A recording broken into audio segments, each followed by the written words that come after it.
minimalism in itself is such a first world problem. It implies that you have things to get rid of to begin with. And that comes from a space of privilege. Yes.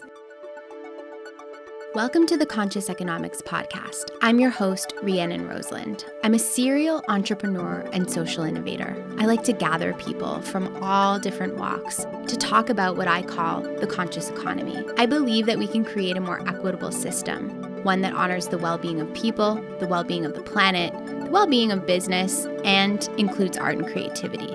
Join us each week as we tackle a different intersection of this big but critical conversation.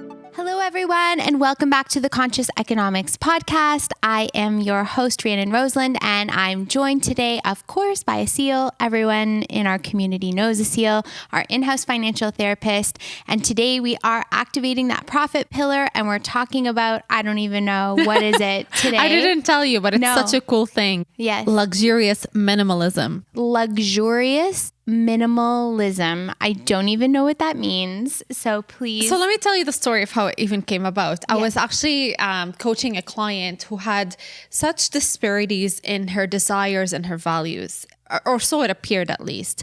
And what happened is she was holding on to minimalism for the majority of her life. She actually wanted to be a nomad. She hated the idea of owning a house or tying herself down to any form of debt. She wanted just to experience freedom, travel, spirituality. But more recently, as she is maturing, now she's recognizing she is really desiring a bit more stability, a foundation, etc.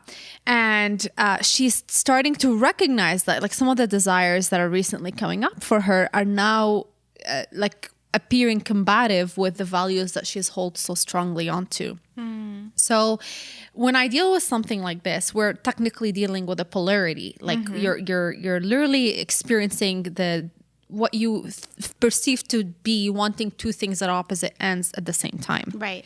Now, in coaching with her, I said, well, how about we start integrating both polarities instead of really feeling that we have to choose one of them. It's really about integration. And this is how the term luxurious minimalism came about for me. It's such a cool concept. It is. And I did some research. So what I think we can do today is really start examining the concept of minimalism first. Yes. And then examine the concept of luxury. Yeah.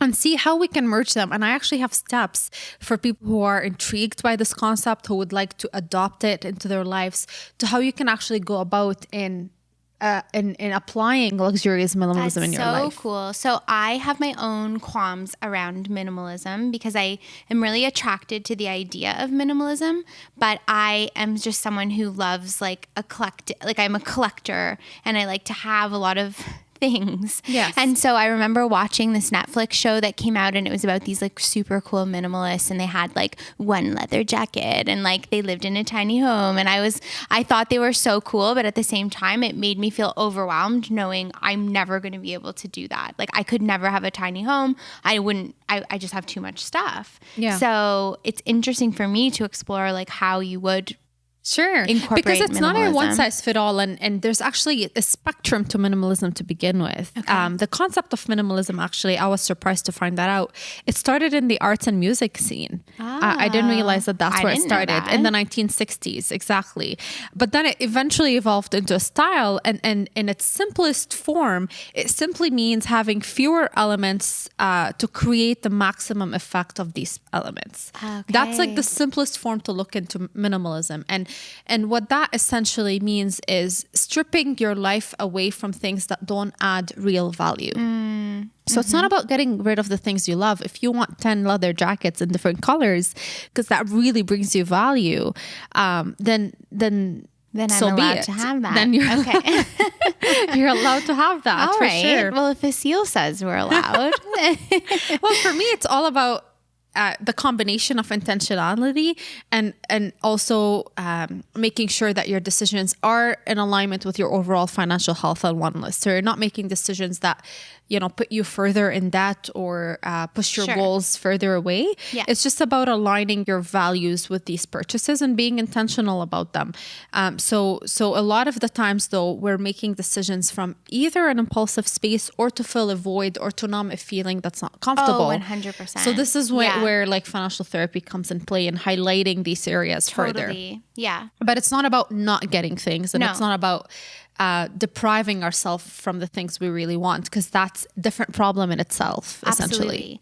But I do think we're all like even in a design element, I know when I think of minimalism, I think of more modern design. So like smoother lines, like less things, like even your utilitarian items almost like blend in with the design. Whereas for me, I would love a bookshelf filled with different teacups from all around the world. Like I like all the mixy-matchy, eclectic kind of lots of different things. So it's just interesting how it can. That brings you intrinsic value for sure. Yeah. So like another way to think of minimalism is mindfully stripping away parts of your possessions, routines, or relationships that hinder you from focusing on what matters most. So this is huge, because now we're going into a whole other realm, which again, I feel like we're entering this new season right now of spring coming and starting to the spring cleaning. So it's like not only cleaning up our budget, not only cleaning up our relationships or anything that's just misaligned with our values. Yes. Which is so interesting. It is, because when we think about minimalism, people associate it with things, but really it's a lifestyle, and that applies to any area in our lives, even relationships. Do I need 10 friends that I text once in a while, or do I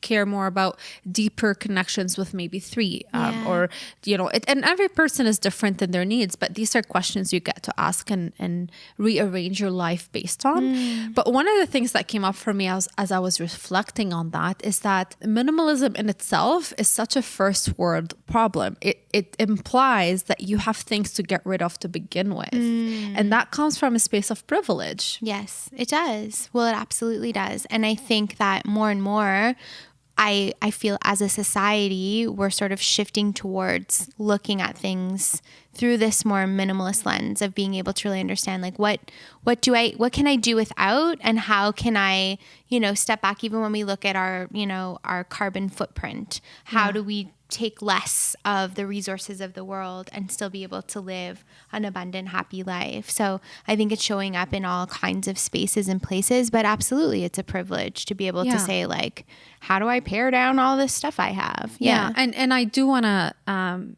really be mindful of people who may be triggered by this concept, who may be currently living in scarcity or lack and feeling that this concept we're talking about is for the elites or for people who are high net worth, because they're the only category that can afford, like I said, getting rid of things to begin with, because people who are living in lack are feeling that they need more things, if anything. So just reflect on what this conversation is bringing up for you, and also reflect on, are there things in your life that you feel are cluttering your mind and your focus on really what matters? Because like I said, it's not just about the things. Sometimes it's the how many projects we have on our plate, for example. Sure. Yeah. Or a whole bunch of different things. Sometimes hobbies even. Even that's cluttered for me though. Yeah. If you know me. Yes, I do. So the design, the whatever, it is all just a lot all the time. Yeah. And I feel you. Perhaps I need to become a minimalist. Maybe that's what I need to do. And I'll go through certain steps that can help you anchor in certain framework, because sometimes we have these concepts and we think they sound cool or they look like they resonate with us, but then we're like, okay, how do we go about it? So bear with me here. We'll get to it in a second. But before we do, let's switch gears here and examine the concept of luxury. Now, luxury at face value, it was originally the sense that encompasses things that are unnecessary and things that are ridiculously expensive. That's the first thing that comes to mind. But throughout the times, I feel like this term in itself is also now being associated with filling a defined need in the best possible way. Okay. At least this is how you can actually define it in your own life. Because I also had like when I think about the word luxury and the way it triggered me in the past, I would have this as if somebody punched me in the stomach. Yeah. Because the feeling it brings up for me is that of a scarcity and lack, as if luxury is something I cannot afford. Like it's not for you. Yeah, it's not for me. And at the same time, I judged it heavily. It's like, you know, every time I see like a $50,000 purse, I think about all the different global issues that this money could have went towards. And it's, you know, it's just my perception of things growing up and the environment I personally come from. And I continue to examine these emotions and see the root of it. Yeah. Because it's obviously dysfunctional and it doesn't serve me. Sure. I was also trained to reject luxury because I also grew up in, you know, a more of a lack situation. And I also had lots of feelings coming up when I would see people with luxury items. I would make assumptions about them or whatever else. But I have a totally different look on luxury now. To me, luxury is like a bubble bath with like a beautiful scented candle. Or for me, luxury is like these slippers I'm wearing that are fuzzy and soft on my feet. And they were so inexpensive, but I feel luxurious wearing them. Or like the way that a certain fabric will feel on my skin. Or, you know, even like a luxurious sunset. Or, you know, luxury in nature. And these kinds of things. And so I have gone more that way. So now, because that's the way I define it, I would say that I love luxury. Because I love this idea of being able to like experience the best of an experience, and create beautiful quality experiences for other people that have this luxurious, artful feel. That targets all your senses. Absolutely. Like even these chairs that we're in, like they're luxury to me because they're soft and like you feel like you can just curl up and it can embrace all of you and you can be cozy. Totally. Luxury really means different things. And the way I would define it in my life and the way I'm trying to like own it, because it is a transition going from a space of completely rejecting it and what it represented to a place where, you know, I am deserving of luxury and I seek luxury and I welcome luxury into my life. That's a huge transition. So I also, for example, just recently bought a beautiful duvet for my bed because just curling myself up in that duvet is gives me that luxurious feeling. And think of all the hours you spend in your bed. Like I if wish there's I do any more, but space that should be luxurious, it should be your bed. Yeah, for sure. I think so. Hold that thought. We have a quick word from our partners before going back to the episode. This podcast is brought to you by our sponsor, RBC Investies. Backed by expert human advisors, RBC Investies is a smart, online, automated investment service that allows you to invest with low effort and low cost. Open your first RBC Investies account and pay no management fees for your first year. Plus, start investing with as little as $100. Simply visit rbcinvesties.com/getinvesting and sign up using promo code AA407. And now back to the episode.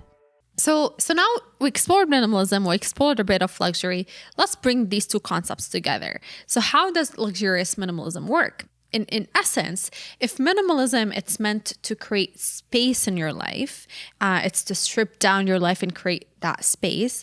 Luxury is what it now redefines that space. It really fills it with the things that matter the most, or even deliberately allowing space if that's what you really want or that's what you really need. So it's either about mindfully curating the experiences you're looking for, or keeping that space as is and honoring the fact that that's what you need right now.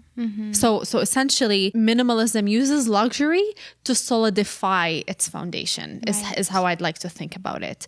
And with that said, I can now walk you through some of the steps to how to think about luxurious minimalism and how to apply it in your life. I just love the idea of the concepts coming together. And of course, if you're going to strip your life of the things that are unnecessary, then the things that are left should be the best of quality in relationship, in hobby, in items.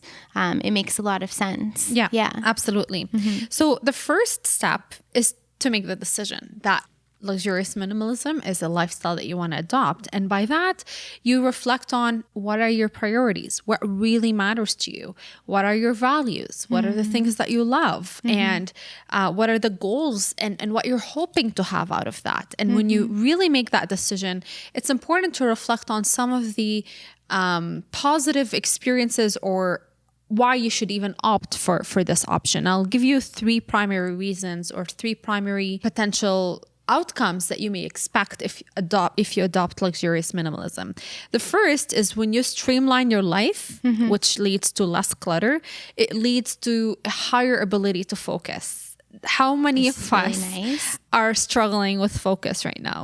100%. Because you're so right. It's not just that our, items are, it's everything. It's even just like our consumption of media and how much our minds are taking in all the time. Yeah. So that's the first outcome. Yeah. The second one is once you have that higher sense of focus and you naturally become more productive, you will feel more satisfied with yourself, which will make you happier and more productive. Yeah. So it's really a cycle that feeds itself. Like you're more focused, you're more productive, you're more happy. And these things naturally fill each other up.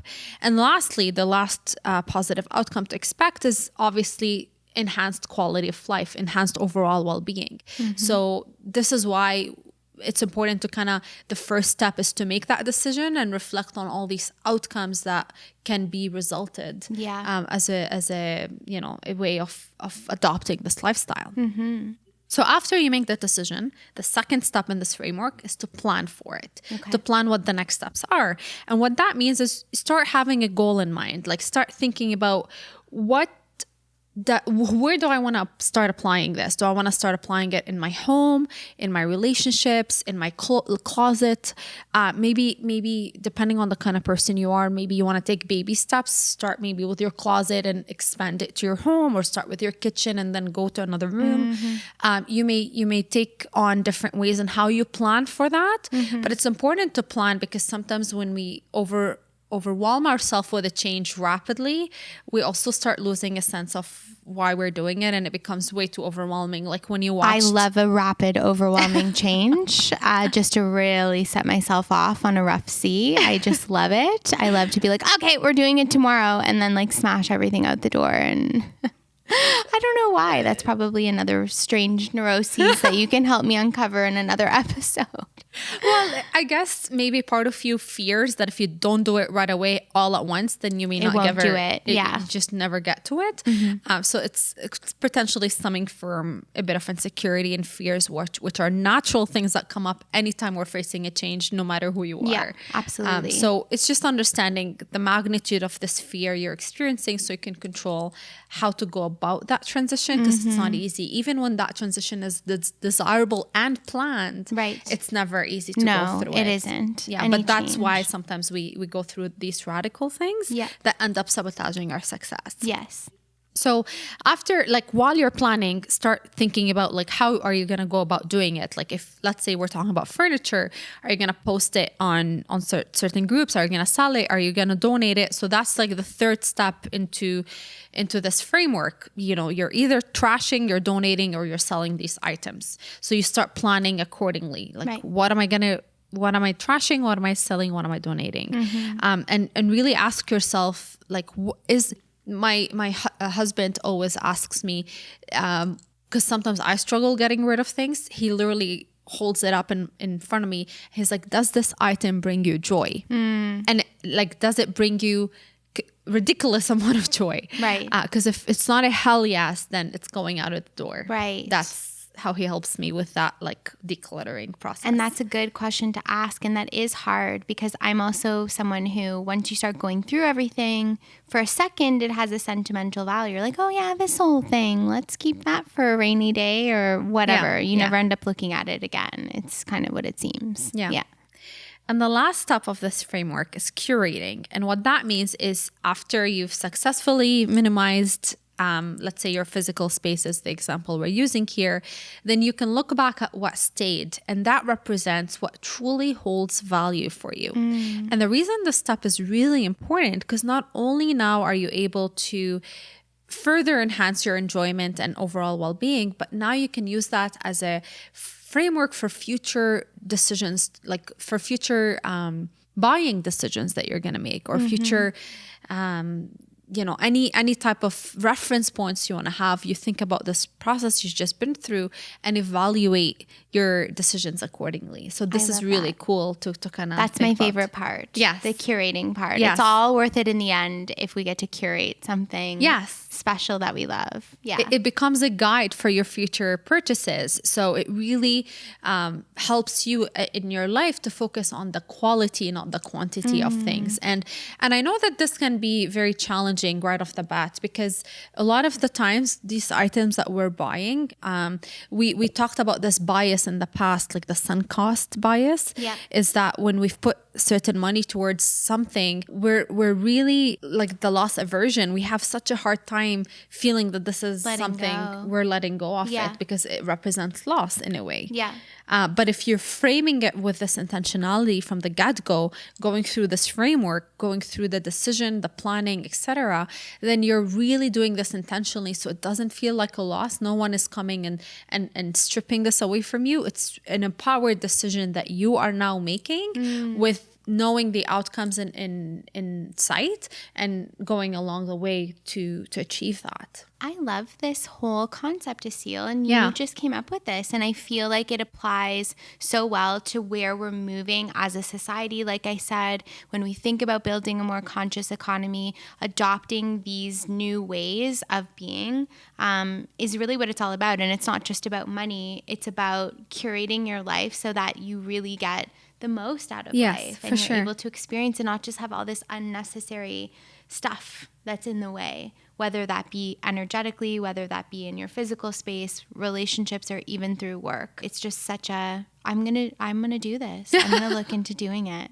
I would love for you to share your feedback as you maybe, like I said, choose one area in your life you want to start this with, or like one room, or like maybe it's work, maybe it's families, maybe it's relationships, whichever. And it'll be so cool. Even the listeners, like it'll be so cool for you to report to us some of your reflections on this, like what resonated, what didn't, what are some of the challenges you've experienced thinking about these areas in your life. And that's what we're here for, essentially. The community I'm very passionate about building with Rhiannon is that of an engaged consciousness and abundance, so that we can actually explore the challenges that come along the way of us even attempting that to begin with. Absolutely.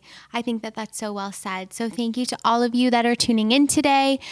We do want to let you know that we have many, many offerings, including Aseel doing monthly economic healing sessions.